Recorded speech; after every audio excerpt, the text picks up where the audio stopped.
मी हेल्मेटला mobile stand लावला आहे आणि त्याच्याने मी ब्लॉगिंग करणार.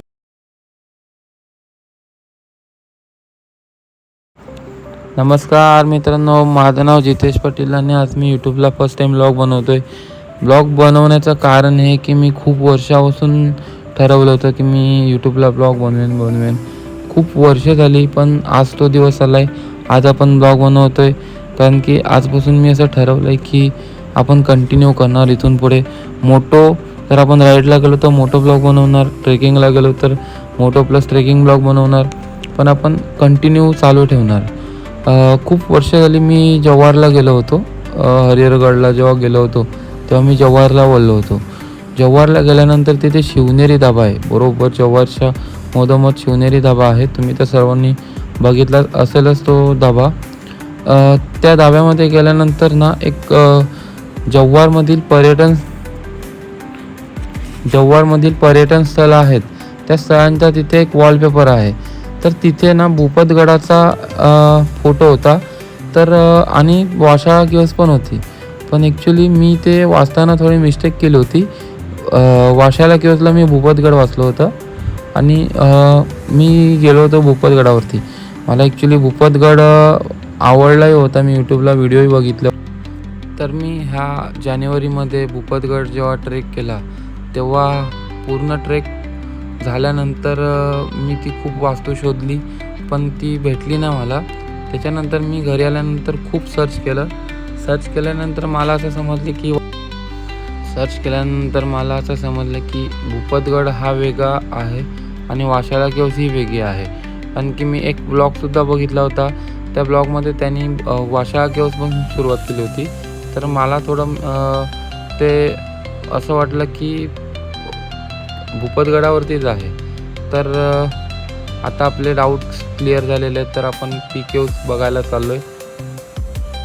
माझ्या घरापासून वाशाळा केव्स ही जवळपास 96 किलोमीटर आहे, 96 किलोमीटर आहे. आणि जर तुम्ही पालघरवरनं येत आहेत तर तुम्हाला बस डेपोमध्ये जाऊन जव्हार मोखाडा ही बस पकडायची आहे. मोखाड्यावरनं तुम्हाला तिथून कंटिन्यू उतरल्यानंतर तिथे मॅजिक वगैरे चालूच असतात. तर तुम्हाला तिथून वाशाळा ह्या गावामध्ये जायचं आहे.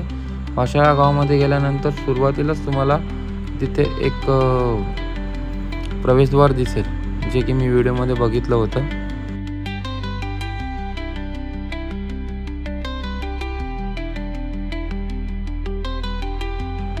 ॲक्च्युली माझा फर्स्ट ब्लॉग आहे, त्याच्यामुळे मला काही जास्त सुचत नाही आहे बोलायला. पण मी ट्राय करेन इथून पुढे जेही ब्लॉग येतील तिथे एकदम कॉन्फिडंटली बोलेन. सुरुवात केलं आहे. तर कुठे माझ्या जर कमी तुम्हाला आढळत असतील किंवा माझ्या ब्लॉगमध्ये काय इम्प्रूव्हमेंट असतील तुम्ही मला सजेस्ट करा, कमेंट करा. मी ते इम्प्रूव्हमेंट तुम्हाला नेक्स्ट ब्लॉगमध्ये नक्की दाखवेन. तर आपण चॅनल तर ओपन केलेलं आहे. चॅनलला नाव ठेवायचं आपल्याला. खूप विचार केला, कारण की ट्रेकिंगचंच असलं असतं तर माझ्याकडे नाव एक होतं. मी आता मोटो ब्लॉगिंगसुद्धा करतो, आपण रायडिंगसुद्धा करतो आहे. तर मोटो ब्लॉग प्लस ट्रेक असं एक आपल्याला त्याचं मिळून एक नाव बनवायचं आहे.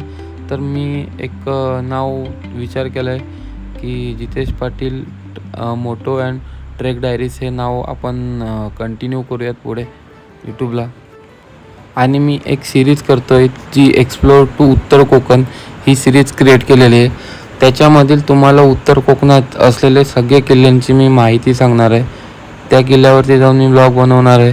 आणि पालघरमध्ये जेवढे लोकेशन्स आहेत ते मी तुमच्यापर्यंत पोचवणार आहे. बघायला गेलं तर पालघरमध्ये खरंच खूप प्लेस आहेत की जिथे आपण जाऊ शकतो.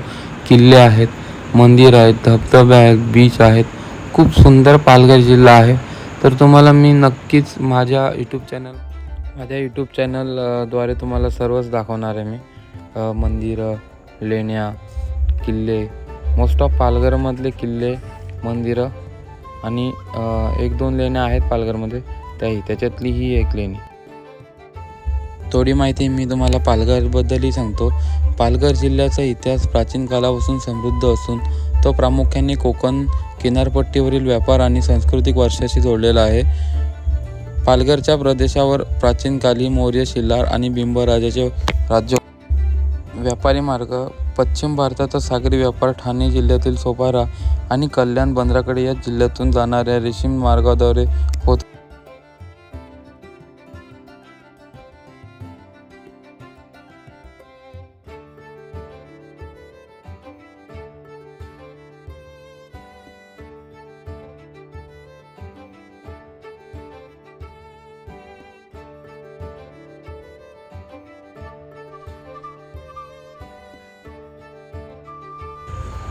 पहिल्या ह्या गटातून मी स्प्लेंडर घेऊन जायचो, पण आता मी जी नवीन बाईक घेतलं आहे SD ॲडव्हेंचर तिच्याने ट्रॅव्हल करतो. SD ॲडव्हेंचरमुळे मला एवढा आराम मिळतो शरीराला की थकवा कमी लागतो. स्प्लेंडरमुळे मला खूप थकवा लागायचा जव्हारला वगैरे जाताना. तो आता माझा कुठेतरी थकवा कमी झाला आहे. थोडंफार टाईम वाचते, एनर्जी वाचते. ओव्हरऑल एक्सपिरियन्स गाडीचा खूप सुंदर आहे. त्याच्यामुळे मी SD ही चॉईस केली.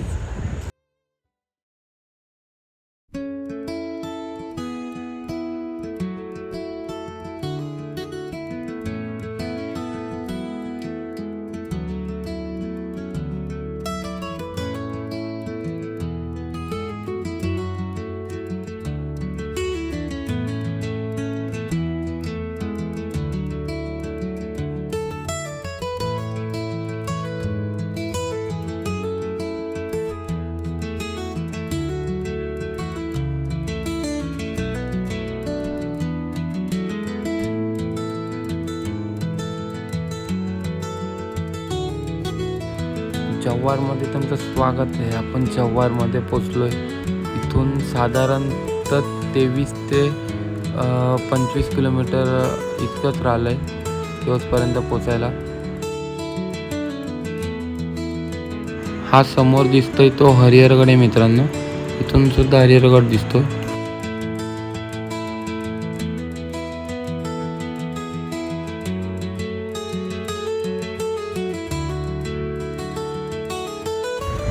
आणि आपण आता वाशाळा गावामध्ये एंट्री करतोय. इथून वाशाळा गाव 2 ते 3 किलोमीटर अंतर एवढंच आहे.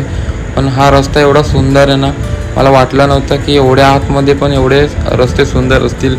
आणि रस्त्याच्या आजूबाजूला खूप सुंदर निसर्ग आहे. आता तो उन्हाळ्यामुळे थोडा जे गवत वगैरे होतं ते सुकं झालं आहे, पण पावसाळ्यात हे जे निसर्ग आहे हा खूप सुंदर निसर्ग दिसत असेल. आपण पावसाळ्यात पण नक्की व्हिजिट करू इकडे.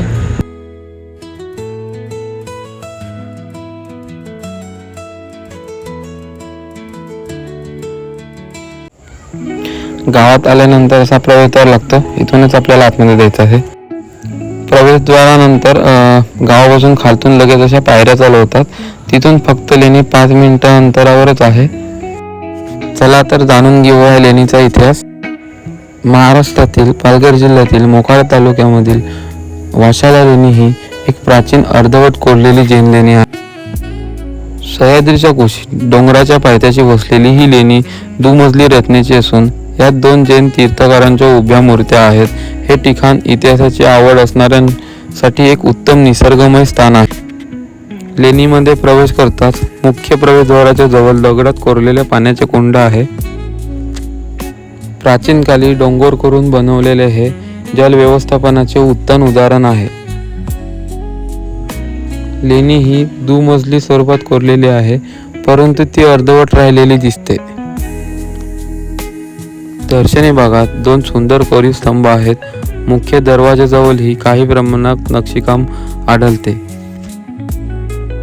लेणीमध्ये आत शिरताच एक छोटेसे शिवलिंग बघायला मिळते आणि नंदीची मूर्ती देखील पाहायला मिळते. ही लेणी डोंगराच्या पायथ्याची असल्याने जाण्यासाठी मोठा चढावा लागत नाही. त्यामुळे सर्व वयोगटातील लोकांसाठी हे सोपे ठिकाण आहे. पावसाळ्यात येथील निसर्ग सौंदर्य खोलून दिसते, पण लेणी पाहण्यासाठी ऑक्टोबर ते फेब्रुवारी हा काळ सर्वात सुखद असतो. येथील लोकल लोक ह्या लेणीला वसई असेही म्हणतात. महाराष्ट्रात लेणी खोदण्याचा इतिहास हा 2रे ते 10व्या शतकापर्यंतचा आहे. भारतात माहीत असलेल्या 1000 लेण्यांपैकी 90% लेण्या ह्या महाराष्ट्रात आहेत.